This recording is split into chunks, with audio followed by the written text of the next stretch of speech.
Hello everyone, welcome back to another video. So guys, आज की video में हम दो बड़ी न्यूज़ जो ऑस्ट्रेलिया से आ रहे हैं वो डिस्कस करेंगे।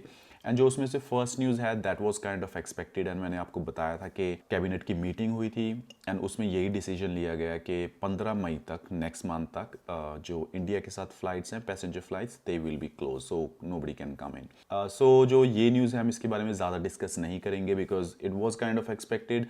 एंड मैं आज आपको बता देता हूँ कि बहुत ज़्यादा चांसेस हैं कि ये और एक्सटेंड होगा ट्रैवल बैन। उसका रीज़न ये है कि जो एक्सपर्ट्स हैं उन्होंने क्लियरली बताया है कि जो इंडिया की सिचुएशन है, कोविड सिचुएशन है, that is still 3 to 4 weeks away from its peak. So अभी it's just start of peak. So you can imagine कि अभी भी like India is getting 300,000 cases per day. So peak के time पे I don't know what's gonna happen. So expect कि जो ये travel ban है इससे भी ज़्यादा बड़ा हो सकता है। नाउ जो सेकंड बड़ी न्यूज़ आ रही है ऑस्ट्रेलिया से, that is coming from Victoria, and वो ये है कि विक्टोरिया ने अपना प्लान फाइनलाइज कर दिया है to bring back international students. Now ऐसे प्लान्स पहले भी बने हैं, आई एम श्योर आप भी यही सोच रहे होगे, but this time it's different and let me explain why. तो अभी तक क्या हो रहा था गाइस कि जो फेडरल गवर्नमेंट थी वो स्टेट गवर्नमेंट को ब्लेम कर रही थी कि उनकी तरफ से कुछ नहीं आ रहा है, एंड जो स्टेट गवर्नमेंट्स थी they were kind of blaming federal government के यार वो कुछ स्टेप नहीं ले रही हैं। Now in this case Victoria has finalise their plan to bring back international students but still pending approval from federal government. Now, is it a good news? Should you be happy about it? Absolutely yes. It is a positive sign, जैसा मैंने पहले ही बोला। And you know ऐसी news हम पिछले एक साल से वेट कर रहे हैं कि स्टूडेंट्स के लिए कुछ आए। So yes, definitely it's a very positive sign. You should be happy about it कि कुछ स्टेप लिया गया है। अब जो सेकंड चीज़ आती है वो ये है कि कितने स्टूडेंट्स आएंगे, तो उसके बारे में अभी कितना कुछ क्लियर नहीं है बिकॉज उन्होंने एक नंबर दिया है that is 120 for Victoria per week. So जो वो 120 फिगर है वो सिर्फ स्टूडेंट्स नहीं है guys, it's a multiple categories. वो मल्टीपल कैटेगरीज क्या है वो भी अभी डिस्क्लोज नहीं हुआ है, बट येस जो उन्होंने कुछ बताया था उसमें skilled workers, may be temporary residence visas वाले भी आ सकते हैं, एंड कुछ स्किल शॉर्टेज वाले जो यहाँ पे कैटेगरीज हैं उसके भी कुछ लोग आएंगे उसमें। सो कुछ ऐसा नहीं बताया कि कितने सेट नंबर ऑफ स्टूडेंट्स होंगे। सो जो विक्टोरिया है that is bringing 120 passengers as पर द प्लान, एंड जो न्यू साउथ वेल्स है दे आर ब्रिंगिंग 250 पर वीक। ओके, सो ये था सारा प्लान जो Victoria and New South Wales का था, जो फाइनलाइज हुआ है from state government, not from federal government, but yes it's a positive sign. Now if you are a student, I am sure आपको पता होगा हु इज फिल हनीवुड। अगर नहीं पता है तो मैं बताता हूँ, he is an representative for international students, he is an advocate for international students who is fighting के यस उनको वापस बुलाया जाए। तो उनका एक इंटरव्यू हुआ था जो मैंने सुना था, एंड उसके वो जो सारा इंटरव्यू है मैं वीडियो के एंड में लगा दूंगा, तो अगर आपको वो सुनना हुआ देन यू कैन लिसन। उसमें उन्होंने कुछ कैटेगरीज बताई हैं, कुछ परसेंटेज बताई है कि 37% students from China, 17 from India and 13 from Nepal. But I am not sure वो कौन सी परसेंटेज थी, वो परसेंटेज वो ये जो 120 बुला रहे हैं इसकी परसेंटेज बता रहे हैं या overall, I am not sure, but yes मैं वो क्लिप लगा दूंगा पूरी, आप सुन सकते हैं if you want to. But yes, if you are a student you should listen to that because वो पूरी डिबेट हुई थी, काफी अपोज कर रहे थे उसको कि येस स्टूडेंट्स नहीं लाने चाहिए अभी, बट येस वो एंड में लगा दूंगा, you can listen to that. Okay, so now let's discuss what are the chances of getting this plan approved. So guys, already comments आ गए from Alan Tudge, who is an education minister, कि he will not be in rush to approve this plan due to the high number of cases around the globe. उसके अलावा guys एक और चीज़ मैं आपको बता दूं कि it's not going to be that easy for federal government to open their borders, especially for India. And उसका रीज़न ये है कि अभी जो मैंने आपको बताया कि ऑस्ट्रेलिया ने अपने बॉर्डर्स बंद कर दिए हैं, फ्लाइट्स बंद कर दिए हैं from India, and state government कह रही है कि हम फ्लाइट्स में स्टूडेंट्स को लेके आएंगे। सो ये दोनों चीज़ें कॉन्ट्राडिक्ट हो रही हैं, राइट? तो हो सकता है कि जो 120 वाला प्लान है, जो 120 पर वीक पैसेंजर्स का प्लान है वो अप्रूव हो जाए, बट मुझे लगता है कि उसमें इंडिया नहीं होगा because it doesn't make any sense. Because एक तरफ तो आप बॉर्डर बंद कर रहे हो एंड दूसरी तरफ आप कह रहे हो कि हम वहाँ से स्टूडेंट्स लेके आएंगे, so it doesn't make any sense, right? Now इसके अलावा गाइस जैसे कि मैंने बोला सुबह से न्यूज़ में यही चल रहा था कि क्यों इंटरनेशनल स्टूडेंट्स को लाया जा रहा है, कुछ वेट करना चाहिए हमें, स्पेशली फ्रॉम इंडिया के बारे में बहुत ज़्यादा बात हो रही थी। So it is a good news कि इंटरनेशनल स्टूडेंट्स के बारे में बात हो रही है, but for Indian students I would say it's still dicey guys. I am not sure क्या डिसीजन होगा, but yes still it is a positive news. I am not trying to scare you guys, मैं just आपको reality बता रहा हूँ, दोनों aspects बताने की कोशिश कर रहा हूँ। बिकॉज जस्ट इमेजिन गाइस, अगर आप एक रफ नंबर्स भी लगाओ कि अगर आप ये इमेजिन करो कि सिर्फ 120 के जो 120 हैं वो सारे अगर स्टूडेंट्स भी आते हैं, so it's not even 500 students a month for Victoria, right? तो आप इमेजिन कर लो कि कितने ज़्यादा स्टूडेंट्स फंसे हुए हैं अभी ओवरसीज़, एंड उसमें से आपकी कंट्री का क्या शेयर होगा. सो अगर ये ओपन होता भी है then you still have to wait, but still it is a very positive sign that at least जो स्टेट गवर्नमेंट है उन्होंने अपनी तरफ से फाइनलाइज कर दिया है. तो आज की वीडियो में यही था मेरा पर्पस गाइज, यही बताने का कि अभी आप ये मत सोचो कि इट्स फाइनलाइज. जो फाइनलाइज हुआ है that is only from state government. ठीक है, फेडरल गवर्नमेंट की तरफ से अभी भी पेंडिंग है approval. So please don't get over excited. And अभी क्या क्राइटेरिया होंगे, किन को प्रायोरिटीज दी जाएगी, क्या कितने परसेंटेज स्टूडेंट आएंगे, कितने परसेंटेज टेम्पररी रेजिडेंट आएंगे, जो उनका टेम्पररी वीज़ा थे वो आएंगे, कितने स्किल्ड वर्कर आएंगे, कुछ भी अभी तक क्लियर नहीं है. सिर्फ एक प्रपोजल भेजा गया है कि yes we want to bring international students back, but yes it is a positive sign, but yes अभी फाइनलाइज कुछ नहीं हुआ है.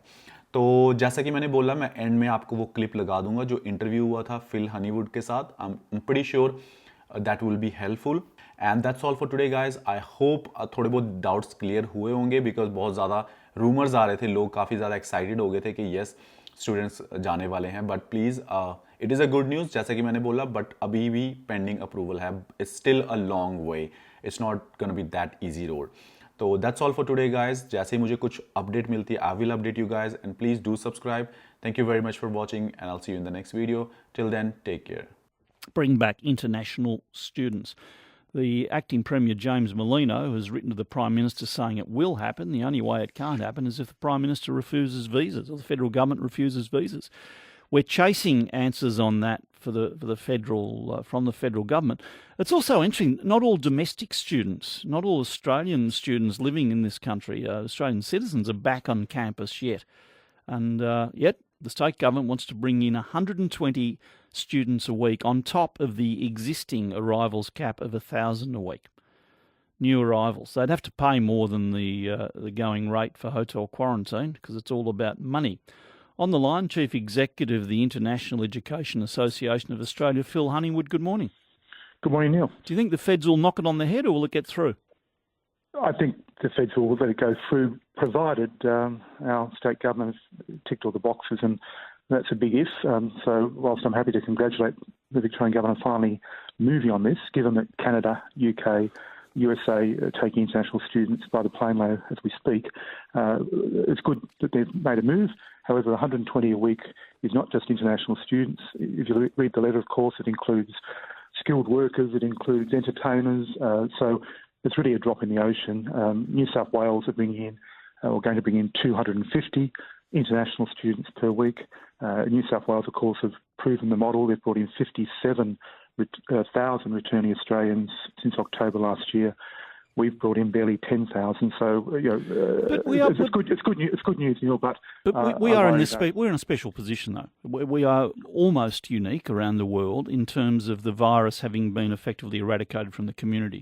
If you're in the UK and you're bringing in students or whoever from another part of the world, you're running less of a risk than we are in Australia because the virus is already out and about in the UK.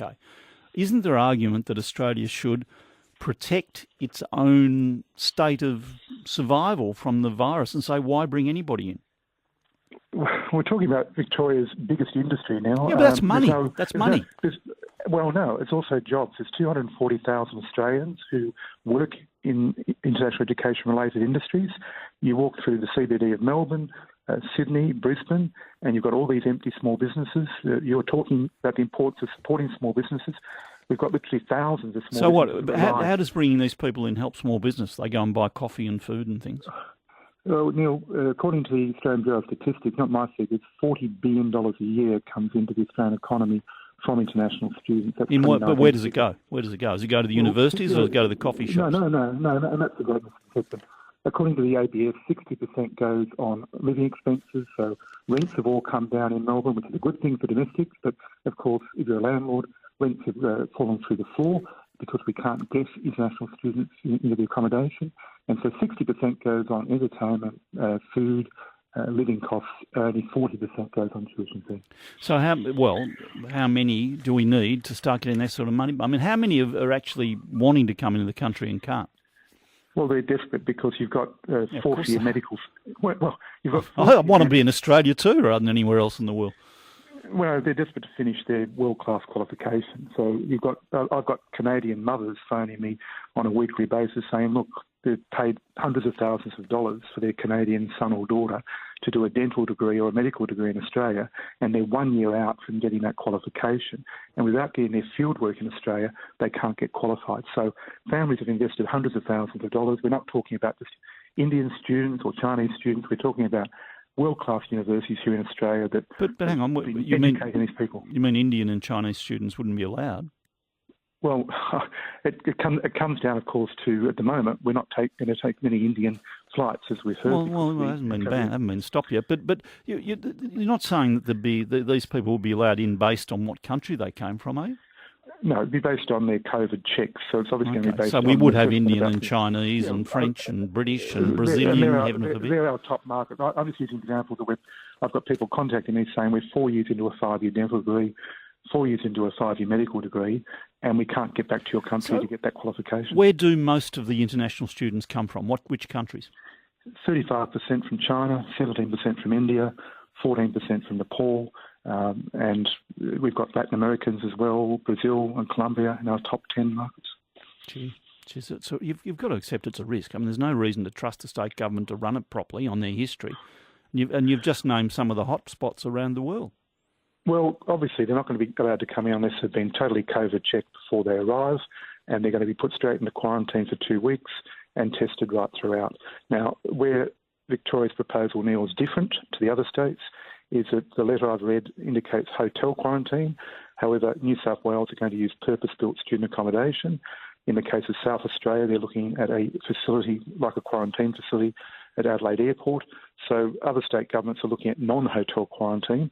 For whatever reason, our state government, who are the only state that don't have an international education strategy, are going back to hotel quarantine. Are you saying that these students will have to pass a COVID test before they get on a plane? Absolutely. That's the key criteria. But it's not in the letter. Well, the letter's, as far as I'm concerned, the letter is a bit general. It doesn't even refer to some of the other cohorts other than international students, and 120 a week now. Well, you told me that the other cohorts were in the letter. I can't find them. Yeah, likewise. They're saying, what we've been told is they're saying that the 120 a week won't just be international students, they'll be entertainers, they'll be... Where does it say that in the letter?